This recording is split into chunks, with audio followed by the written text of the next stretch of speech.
Welcome back, everybody, to another episode of Midwest Family Outdoor Adventures. On this week's episode, we're going to learn how to do some trapping. It's something I've never done, and I had an absolute blast learning how to do it. Denny's going to take us through how to set leg hold traps for raccoon. These are canine-friendly leg hold traps, and we're going to have some new friends, Kendra, Chad, and Cajun, who you guys have not met before. We're going to show us how to set some body traps with their Conibear 330s. They're called for some beaver. Can't wait to show you guys all the action. We'll see you out there.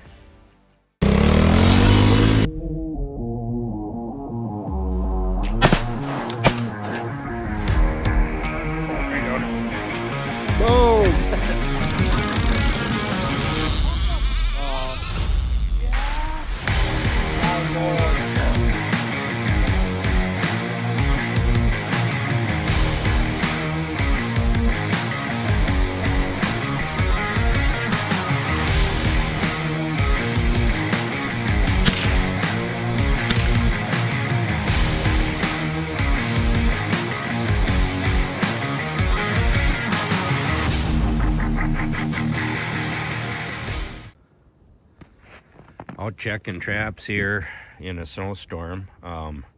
This is the type of leg hold trap. They're a tube trap that we use for catching coon. We're mainly trapping them for predator control on the farm here, but here in March is a good time. You have a few warm days where they're coming out of their dens and looking for a food source, so it's a good time to trap them early March in Minnesota anyways. Here you can see there's an old cottonwood that fell over here, and there's coons. There's a lot of coon tracks around here before it snowed, so I know they're in here. I caught one here yesterday just behind me. I have another trap, but a coyote came and ate them, so which is fine. But this is kind of a typical area. We're up in an old building site. Lots of coon up here. It's in an area that we have CRP and such for pheasants and ducks, and we want to kind of keep the predators under control. You can see out maybe a little bit out into the here. It's snowing pretty hard, but this is the type of trap we use, and they work good. I have this one hooked to a upside down electric fence post. You got to make sure you shove those in the ground a long ways. They can get them out of the ground. I've had that happen. Better off if you can tie it to something permanent if you got that available. This one is on the edge of a wetland. You see I don't have one in here. I had one in here yesterday, and a coyote ate it, so which is fine. This is a big wetland by us here, full of ducks and geese, pheasants, and the coons are hard on their nests. There's my wood duck house that fell down that I got to put back up, but good area. There's coon runs in here through the brush, and so I saw their tracks. They're using the area. We'll catch some more. One more trap I'm checking it in these old building sites. You got old foundations and old buildings, and good place to set a trap because they travel around the edges of these a lot of times. Here's an old foundation, and I got a trap. There's nothing in it. I got a golf ball on top of it to keep the snow out of it, and also to keep mice from stealing my bait. I like to tie off to a permanent tree or permanent fence post so they can't get the trap loose. Once in a while I use a electric fence post if there's nothing to tie to, but you got to make sure those are pushed in the ground a lot of ways because the raccoons are strong and they'll pull that out. But this is just one more spot, just checking them out. Nothing in them. It's snowing hard here. I didn't expect too much to be in them, but I got to check them every day. This is my last one. This is some cedars we planted about 5 years ago, 6 years ago, and I see there's pheasant tracks running into them or leading into them. They're starting to get the size where pheasants can duck in underneath them and get out of the bad weather. So they're starting to do their thing for us. Well, here we go. There was a trap here, and lesson learned.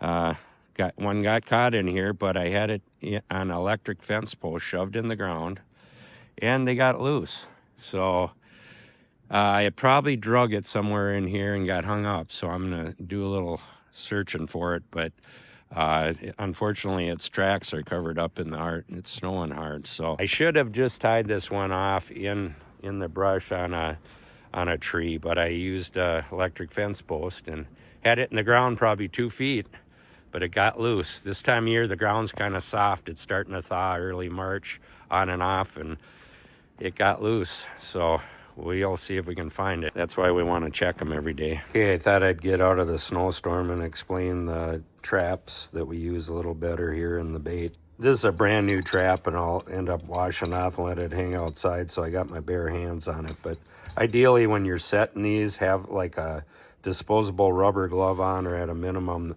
leather glove that you maybe keep with your, that doesn't get other scent on it, that you just keep with your bait and stuff. But these traps are a tube style trap. You push them into the ground. You can see that end on there. It gets pushed into the ground, so they're upright like this. You set the trap by squeezing this part in, and then this little flipper hooks down on another flipper that is triggered inside of here that releases the leg hold and traps the coon. But the coon will stick its paw down in there to get the bait that we put in there, and they'll trigger this little mechanism here, and that'll release the trap, and they'll be hooked in there by their paw. These are dog proof, so that's why we use them, and they do work really well for coons. I like them a lot. I'd use them even if we weren't worried about dogs. They're easy to set. We just take a wire and wire them to a tree or a fence post, or anything that's permanent is ideal. Just through here, through the wire, to the fence post or to the tree. You want to scare them good, because those coons are strong, and a lot of times you'll get coyotes that'll come and grab onto them and pull them out of there anyways. But the one I had escape with the trap today, because I had it hooked to a electric fence post that was in the ground a long ways, but it pulled it loose. I'm a little leery that a coyote actually got it and pulled it all loose, and so I'm going to go look around for the trap and what's left of the coon. But I found some coyote tracks. It's snowing hard, so everything's getting covered up, but that's my theory on that one anyways. The bait we use, you can see right there, is Meow Mix. You can use any kind of cat food with a little bit of Mrs. Butterworth smeared on there, and it's very attractive to the raccoons. They can't resist, especially in early March when they're coming out of their dens and they're hungry. We also, this is a dirty golf ball, but we set a golf ball after we've got it set. I set a golf ball on top of that. Keeps snow from going in there. A clean golf ball, a nice white golf ball, actually attracts the coons too. They're curious about it. It also keeps the mice from coming in there and stealing my bait. We had trouble with that. You wouldn't think a mouse could crawl in there and not set it off, but they do. So the golf ball on top is kind of an extra trick that we use. But check them every day. It's productive. You can see early March where the coons are coming out and traveling, so just set it in that, close to that run where they're running, and they'll find it, and you'll have some success catching coons. All right, guys, it is Saturday, and we are out here today. As you guys have seen, Denny has done some trapping, and they are looking for coons for the pelts and also for some predator control, as he talked about. I'm here today with my big boy, James. Say hi, James. All right, what we're doing today is we have a couple that had reached out. So we talked to you guys about getting outside and make sure you get outdoors. And if you've never done it before, it's okay, just try. We had a couple reach out, kind of walking down our street. We have a creek we'll show you guys in a little bit here that runs through our backyard. And they had reached out for permission to start to set some traps. And so they have pet-friendly traps and things. And so we're going to be out here learning how to set some traps. And it looks like they're actually rolling up here right now. So here they are. We'll introduce you guys when they pull up. This is Chad, Kendra, and then I forgot what's your name, man? Sorry. Cajun. Okay, so they're talking about what we're looking for here when they're gonna set some traps. So we're just kind of assessing the water, and I've never done it before, so I'm here learning with you guys. So what do you guys look for when you're looking to place a trap? Well, on a waterway like this? This would be a good spot for otter, and you'll get beaver that are traveling waterway to waterway, so okay. Pond to pond or lake to lake, or wherever they're going to try to keep their home. Like this time of year, a lot of them will be getting pushed out of their lodges. Okay. So they're trying to find new places. So mom and dad will keep their lodge, but when they hit a certain age, mom and dad will kick them out. Okay. And then they're on their own. So they're traveling, trying to find a new place to establish to make theirs. Okay. So, and otter travel these waterways between lakes and ponds. They travel these streams. They're a water animal. They love being in the water. So what we'll try to do is try to find a creek that's narrower, because you want to try to cover that creek with your trap. Okay. As far as width. If you go too wide, then you're trying to focus a 10-foot wide creek, but you're trying to put a 10-inch trap in there for something to swim through. So if you can narrow that down and funnel it to them, funnel them into it, then you're going to have a little bit more success, or at least up your ratio of success. Perfect. So, what we'll probably do is find a spot where it's narrow, and then we'll just block it off a little bit, and we'll put the trap in there and check it every few days. Sounds like a plan. So, How long you guys been doing this for? close to 20 years. 20 years? Okay. Awesome. So Yep. a lot of experience. Rock on. Yeah, here it is. There's a couple. There's one right at the bend here, and then this is more of a narrow spot too. Yep. Perfect. But Perfect. Just pull some of that stuff out so that it doesn't break loose and set the trap off by going through it. We'll just move it around a little bit. And put a stick over the top. It's called the dive stick. Okay. Because then that'll force them, rather than try to go over the top, they'll go through it. Okay. Perfect. Hey, how you doing, man? Good to see you. Yeah, good to see you. Yeah, no, this is a perfect spot. Great. There he is. There's Kyle. Because it narrows down, you're able to fill that void with your trap a lot easier. Yeah. Plus the water's a little bit deeper, and they're going to want to stay through there. And you're able to cover up, which you're required to by law, that trigger to keep it underwater. You got to keep it half. Oh, really? Yep. Oh. It has to be at least half submerged, if not. You expect them to be coming upstream or downstream? Hard to say. They run a cycle where, once every 5, 6, 7 days they might be coming through here. It's not going to be an everyday deal. Sure. So they run cycles just like a bobcat, where sometimes they might not come back for 2 weeks. So you can see deer have been coming up through here. Yeah. But if this is a beaver slide and they're using it actively, this will be literally, that grass will be gone. It'll be all mud. Okay. And you'll see where they've been coming and sliding from bank to bank. Cool. Should we get to it? Yeah. All right. Sounds good. All right. Look at that. They're out checking traps earlier today, and they got into a beaver. I think so. Look at them. I got my other hand. Looks like two teeth fused It's a together. lot heavier than you think, too. His teeth. Point. He needs to brush his teeth, I right? think Yeah. so. Crust whiteners. That very They cool. definitely got some flippers. Yeah, look at that. Yeah, it's got the nerve-wracking part. You can Anything that you get to do it. Yeah, he's like, you gotta stick your hand in there to make sure it's ready to pull it apart. So this is one that's went off, and it's obviously not set. In order for it to be set, these springs would get collapsed. These safeties would be put on, and this spring would be down here, and it'd be as wide as this is. Oh yeah, that's gonna have some force behind Yep. it. And then when it'll be set like that, you'll have the frame folded, have the trigger set, and then you'll take your safeties off before you walk away from it. But anytime you're dealing with it, if those springs are collapsed, you want those safeties on. 'Cause you'll get. All right, have you had one go off in your hand? Oh yeah. Yeah. Yeah. They'll go off. Yeah, it's not pretty. Chad, what do you do if it goes off and you're by yourself? What was the trick? Wish that it did. It sounds good. No, there's Yell ways as loud as ways you to can. do it. Yeah. I didn't bring one today.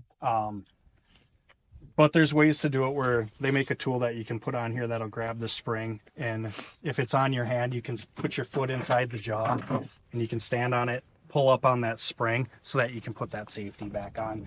Guys, if you have shoelaces or boot laces, you can do the same thing. The big heavy zip ties, that'll do the same thing. Sure. And then you don't have to worry about it, because once that zip tie's on there, I feel like I'd be bringing some zip ties. I was going to say that would be Big in zip my ties. Like pocket. that. Yeah. in the back pocket, Yep. keeping them with me. Yep, big zip ties. And that's huge, especially if you get the long ones. Yeah. Because then you can put it through here. Yeah, you can you can actually ratchet it. zip it. Yeah. And if you got one hand, at least then when you go to let go, it's going to stay Yep. compressed to where you had it. Yep. And then you can just keep working it from there. Yeah, so honestly, like even right here, we can put one in the middle, and then if you bring some other little logs and just kind of block it off a little bit. Yeah. So it forces them to go through that. They're called the path of least resistance. That'll be a good dive stick to put over the top if we can get it to. But maybe even if we can pull like that log up or something and Get that one over there. kind of block it off a little bit. So Chad, what's that called that you're? So this is an H stand. They Okay. make them in different sizes. This one's obviously clearly a taller one. And it's just a spot you'll see once we get it set where that trap can slide down in here. Okay. And then it'll actually hold the trap so that it doesn't tip over. Okay. Perfect.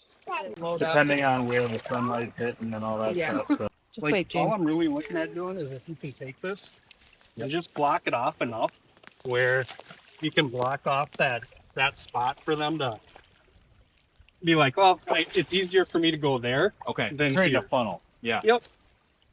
So that rock's already doing that on that side then. Would Exactly. you lay another stick Yep. You could onto put the rock? Yep. So Okay. like you could even break something like this off. And then just poke it in the ground. Exactly. Poke it down in here so that it holds it. Okay.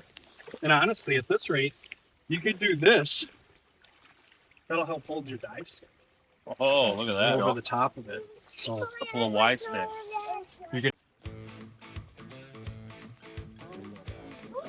put it here. It's like we got lots Eric, of it's logs. Eric takes all the credit. I found.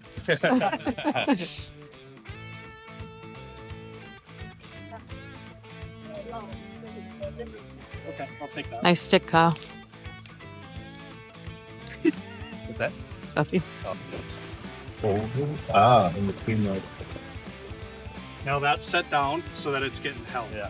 Okay. So So yeah, it's not set yet. It's just okay.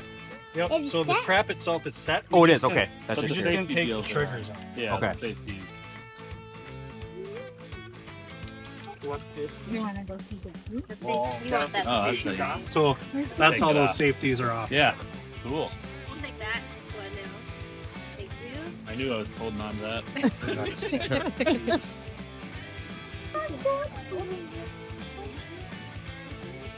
So they'll see that. They won't necessarily see the frame of the trap. Yeah. But they'll see that dive stick. So they'll know the path of least resistance is under it versus over. Yep. Yep. So, and that's all. That's all Cool. that's set. That's really cool. Not right now. This morning. No pressure, Chad. There's just 7 people watching. Yeah, right. I'm just kidding.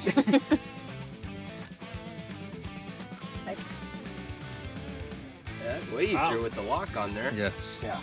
And then Have one of those. you just let it go then. Yeah. And now that spring is collapsed. Cool. Yep. And then he puts that safety on there like that, and then lets it go. See? Cool, huh? And as long as those safeties are on there, it's not gonna fire. It's not. Yeah. Yeah. No, like when you were doing it, I could tell it's like kind of hooking, but Yeah. not really. Right. You just. Hence the first Yeah. time it slipped Yeah. off. Like You're just sitting there praying. right that your fingers aren't. Oh, Really? I don't know. You're all alone in this one. I don't know about That's all right. It's narrow enough. Got a log ready to go, buddy? Evelyn, find a log back there. Look, what is this bug? Thanks. Got one. Thanks for bringing this. I know those safeties are on those springs, but even me right now, I'm like, Yeah, I know. Yeah, that's why when you start playing with the jaws, yeah, you just make sure. make sure you have enough pressure on them. Yeah. Yeah. I want her to follow. So you can see how those triggers are underwater. Yep. We're at that halfway mark, so we're legally set, and you don't have to worry about getting in trouble.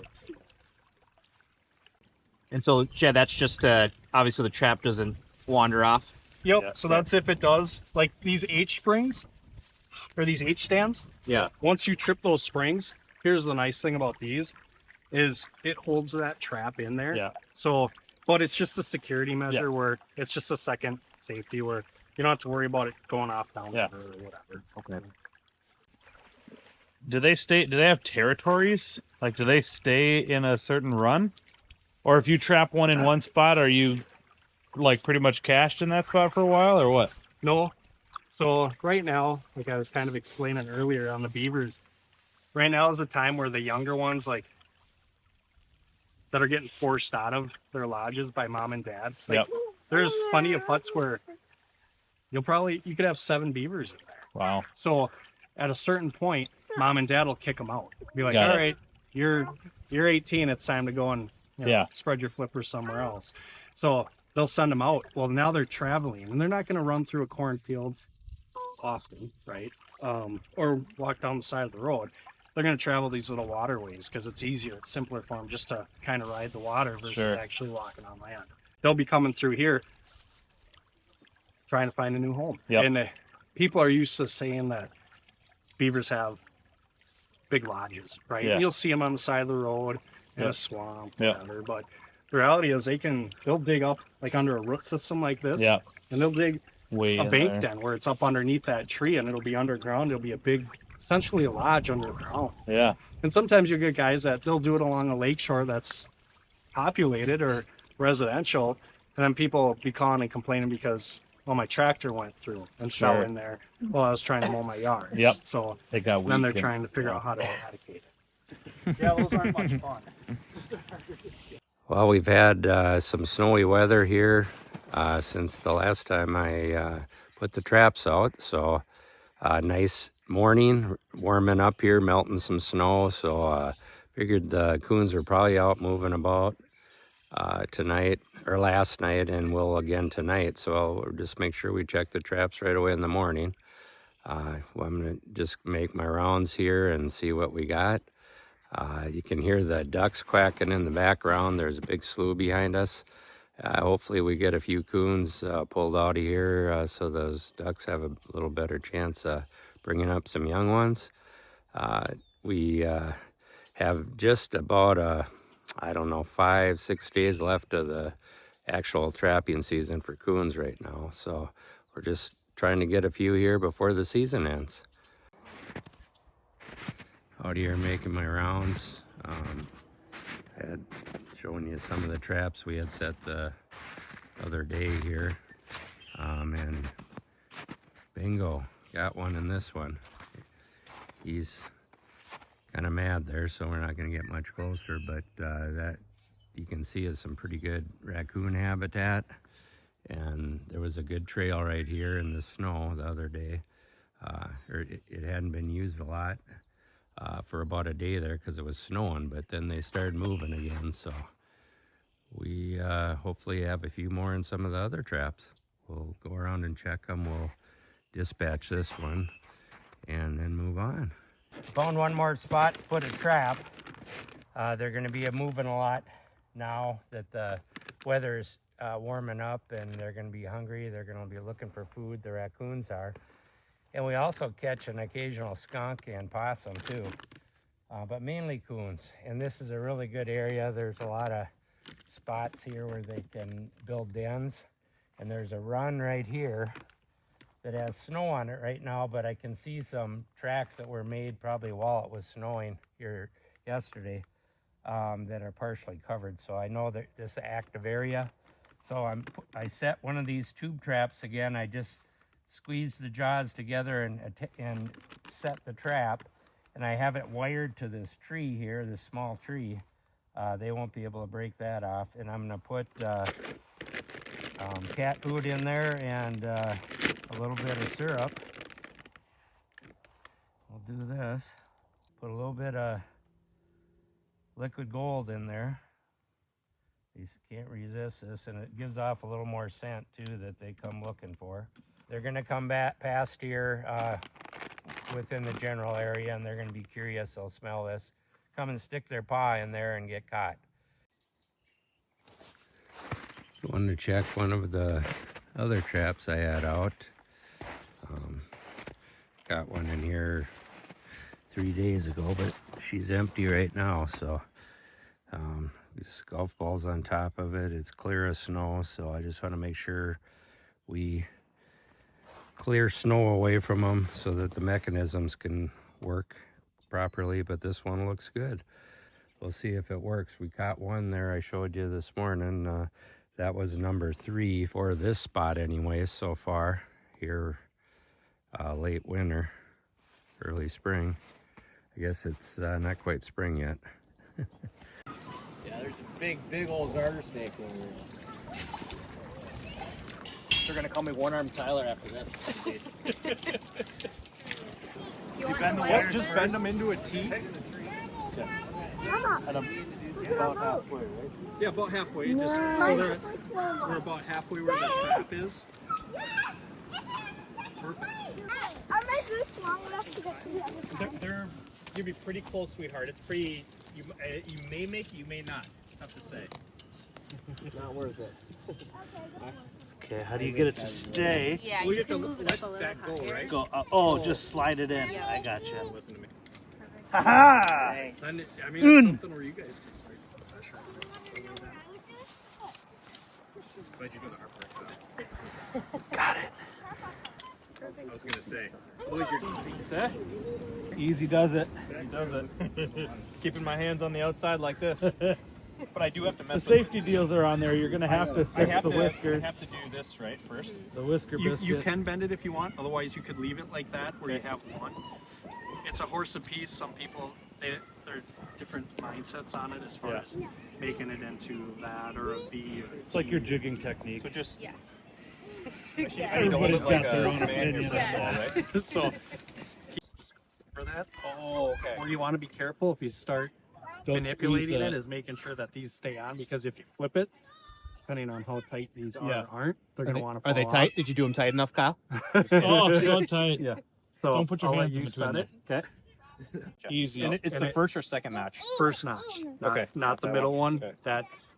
That'll just make it a lot tighter. Okay. So once you're like this, then She's live. grab Grab the grab outside. that. Yep. And then just now you can flip it over. That. Yep. Okay. And now you're set up so that it's ready to go. Okay. And now you can take your bar. Yep. And then drive this into. Yep. So you could take Glad that. You ya can knock don't. your You're gonna safeties fall off in. first. Okay. It's okay. This way. Yep. We'll go right. You Between got your good there, legs. Kyle. I was just doing it for your safety. This is, since we messed with it, Yeah. and you just got to reset that. Back over. Is the second notch there for a different setting? Yeah, you can set them so that it takes a lot more resistance to trip them. But you always do the I always do the most first sensitive. one. Has a hair trigger. Hair trigger guy. So I set my tip up too. Yep.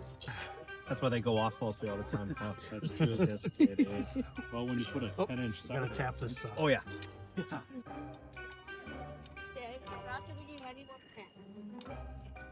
The magic touch, Chad, or That has a magic touch. That is for sure. I got the gloves on and Chad's hands are in the freezing cold water. Classic.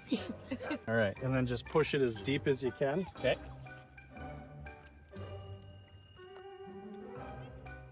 No. That's all. Cool. Look at that. I did about 25% of my first trap. There we go. Chad's like, do it like this. All right, I'll just do it for you, man. Struggle. Oh yeah.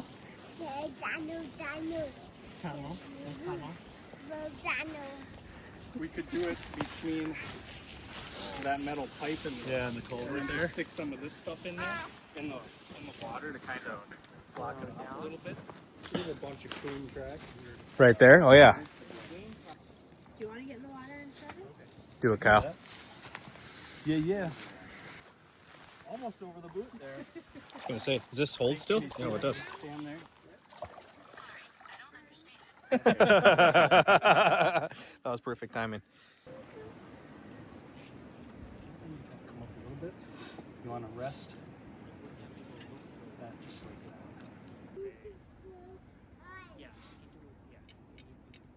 Knock that off. Get that one off. See how that's done? I was just gonna say, yeah. Stick it through there. I wasn't gonna say anything, but I was just waiting for it. Just bracing for impact. Yeah, and then just put it just like this. Yeah, that was wild how much water comes through there.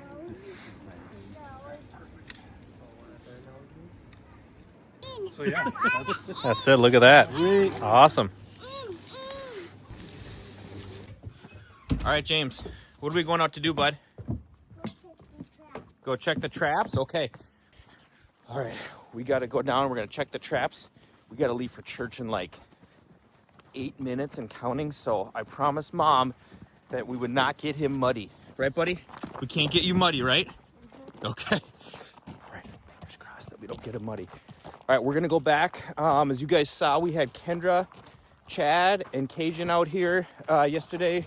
Awesome people, man. We talked for, I think they came out here at 2 and left close to 6. So we had a great time chatting. Never met them before. Yeah, that's just how it goes, folks. You know, they, like I said, they reached out about trapping, and I said, let's do it as long as we can learn and do a little bit of filming so we could show you guys how to do it. And yeah, we struck up great conversation, tons of stuff in common, and I'm sure that won't be the last time you guys will see them on our channel as they continue to kind of show us about trapping. So super cool. So here's me and James. We're gonna head out here, and we're almost out to the first trap. So we got the traps right there this morning, so you can see nothing in it right now. All right. What do you think, bud? That was pretty cool. Oh, there's cockaburs right here, James. Heads up. Cockaburs? Yeah, don't get them stuck in your jacket there. We are heading out to check trap number 2 that we set yesterday on our land that we have here, and then our neighbors across the street, who you saw, Eric and Rachel and the adorable little girl Cora. We set a couple traps over there like you guys saw, and so I don't think we're gonna have time to check those before church, but maybe later today we'll see if Eric and Rachel don't mind if we swing over and check them. But yeah, we're on our way to this next trap here, so we'll show you guys if there's anything in it. There's a mallard. Look at right there. Cool. They were just floating along down the creek. Hen and Drake mallard. That's great to see. Nothing? All right. Check that one too. Yep, nothing in there. You can, buddy. Yep. Oh, look, it's raining.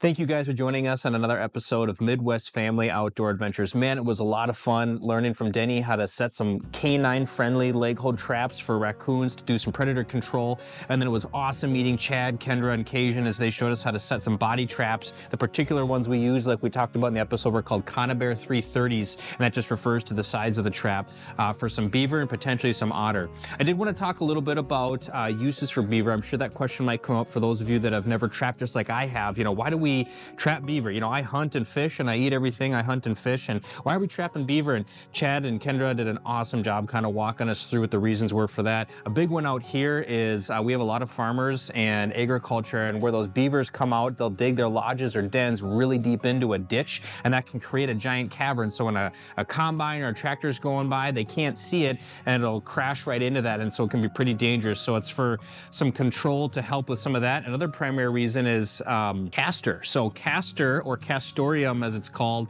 is used in a lot of things I had no idea up until I talked to Chad. So the FDA has stated that castor is a natural or food-friendly ingredient, and so you might not realize this, but on your vanilla ice creams, any berry-flavored ingredient that might say natural berry flavor, that could be castor from a beaver, from their castor glands. And so just crazy learnings from there. They use the tail. A lot of times the tail can be used for dogs. It helps, they chew on that. It helps make their coat a lot shinier. As you guys, if you've watched our ice fishing videos, there's a guy out in Wisconsin that makes beaver tail bait, and it's fantastic for pan fishing. So that's made out of beaver tail. Obviously, you can take the pelt. And then one thing I was curious about, again, like I said, being a hunter and fisherman and kind of eating everything I hunt or fish, is can you eat beaver meat? I know Chad uses some of it to bait for some of his other traps to trap different animals, but I found a website, and I'll put the link in the description of the video below, but I found a website and they just did an amazing job walking through how great beaver meat actually is and kind of debunking some of the myths about beaver fever and other things that you can get from eating beaver meat. Like with anything, we definitely recommend you cook meat appropriately and kind of defer to the professionals for that. But there was a lot of good information in that article. Like I said, I'll copy in the link below just on how to prepare beaver meat and honestly how good it is, especially the back straps. I just want to do a special shout out and a huge thanks to Kendra and Chad and Cajun was nice meeting you. You guys were just fantastic. They were supposed to come out here. We were going to set traps quick, and we ended up chatting for about 4 hours. A lot in common, and I think they're definitely going to be out here more frequently, and hopefully we'll have them in some future episodes here. If you like what you saw today, please help us out by hitting the like and subscribe button on your screen, and also the little bell notification so you're made aware when new content is available. As always, some days and a day of the week, so make sure you get outdoors today.